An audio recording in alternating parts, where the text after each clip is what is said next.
I just did a whole like rant, and I didn't even hit record. The sun's leaving me. I gotta lean to the door now because I ain't got no more sunlight left. So I gotta be all the way out the window with it. I think I might start recording on the rocks though. That might be a little too.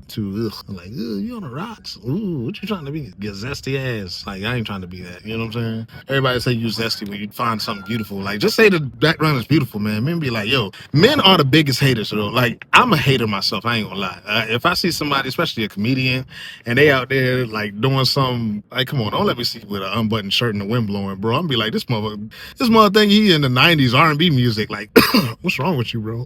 So I get it. So now I just do the content from my car because this is what a man would do. Like, hey man, I don't need no beautiful background, beautiful scenery. I don't need no birds chirping in the background. Like, yo, nah, see me. I got allergies. Don't worry about that. But I want to talk about. I just want to touch on how important it is to know your stuff as a featured comic because that's kind of where like I just entered into this like area of being a featured comic. And one of the things that I don't do political jokes. Not at this stage in my life because I leave that for the headline. I know my role as a featured act is just to be a featured act. I'm here, I'm featuring, ready to go, I'm hungry, but I'm not gonna not do my job properly. And right now my job is to make the people laugh, get them up a little bit, ready to receive the comedian. Like not too crazy high, but just enough to be like, hey, you got it, dog. This clean walkthrough. He can go into, because my material is so unique that it really doesn't follow any other, like I haven't heard a comedian say any of the jokes that I use. And I've been searching because the one thing I don't want and I never want is, man, you stole that material. I never want to hear that. So I talk about things that happen in my real life and somebody may have a similar story. It's comedy. It's life. We all have, nothing's new under the sun. But I want to make sure that like my stuff comes from me. Like I don't want it to sound like anybody. I wanted to develop my own voice. That was important for me. So like I tell jokes that I want people to change how they look at things. Like I have a joke about like certain singers. I have jokes about that to make you change how you look at the singer. And when you hear the song, you think of me. Like I've been in the car with somebody who's heard that my Whitney Houston joke and Whitney just so happened to come on the radio. And then we start laughing because the joke is like, yo, that's crazy. Just how you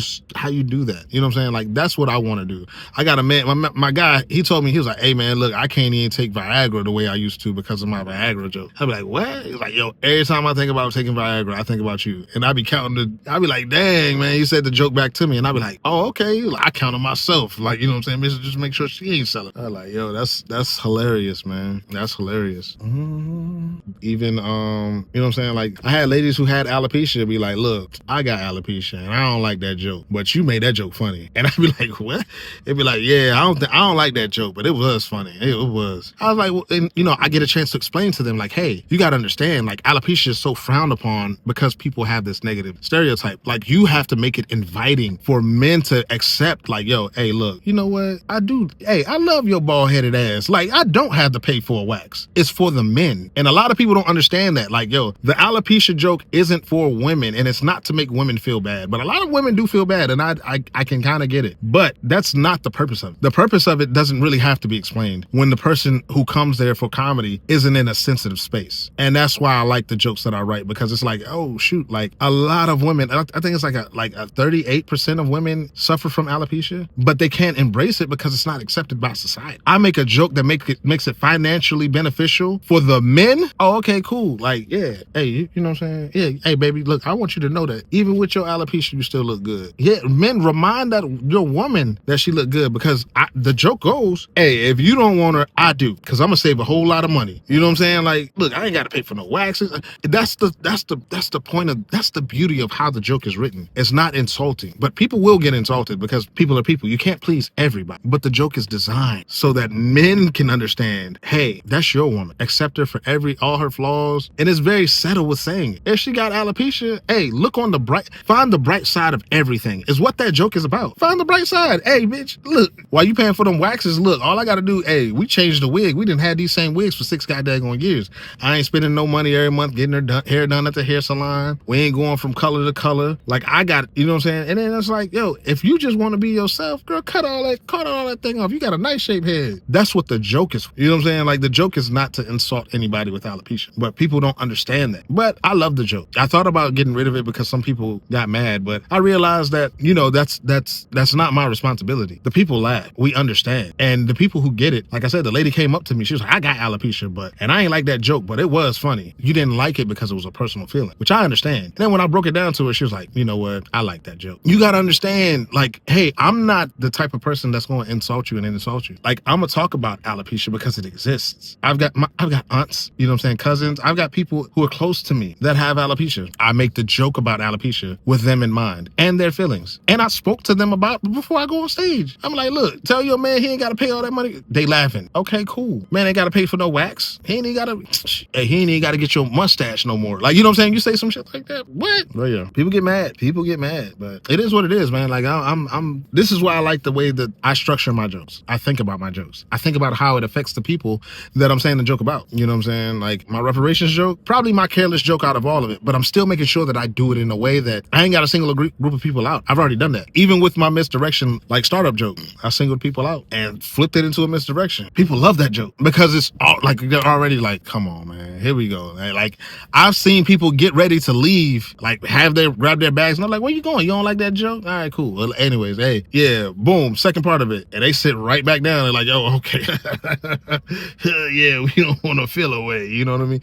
But that's beautiful. That's the beauty of writing a joke to make people feel like they need to invest in what you're saying. You got to tap into the heartstrings, because in that moment, how I lead that joke, the black people listen to it because it's like, oh, he about to turn into Malcolm X. The white people listen to it like, oh my gosh, can he let this go? He's about to turn into Malcolm X. And I'm like, yes, both of y'all are correct, because the rest of the set is me being a coded, listen, I'm an entertainer at this point. You know what I'm saying? And this is why I like Dick Gregory so much, because him and Malcolm had like a silent war. But slowly Dick Gregory started to go into activist mode a lot more than comedy mode. And I was just like, man, this brother is amazing. Like, if you watch the old stuff, like, he had to come up with new stuff every week. I talk about this all the time. I could talk about this all day. I love talking about this. You know what I'm saying? So yeah, it's good. It's good. Anyways, but that's been my breakdown of my comedy set. Why I feel like it's important, leaving space for the headliner to do whatever,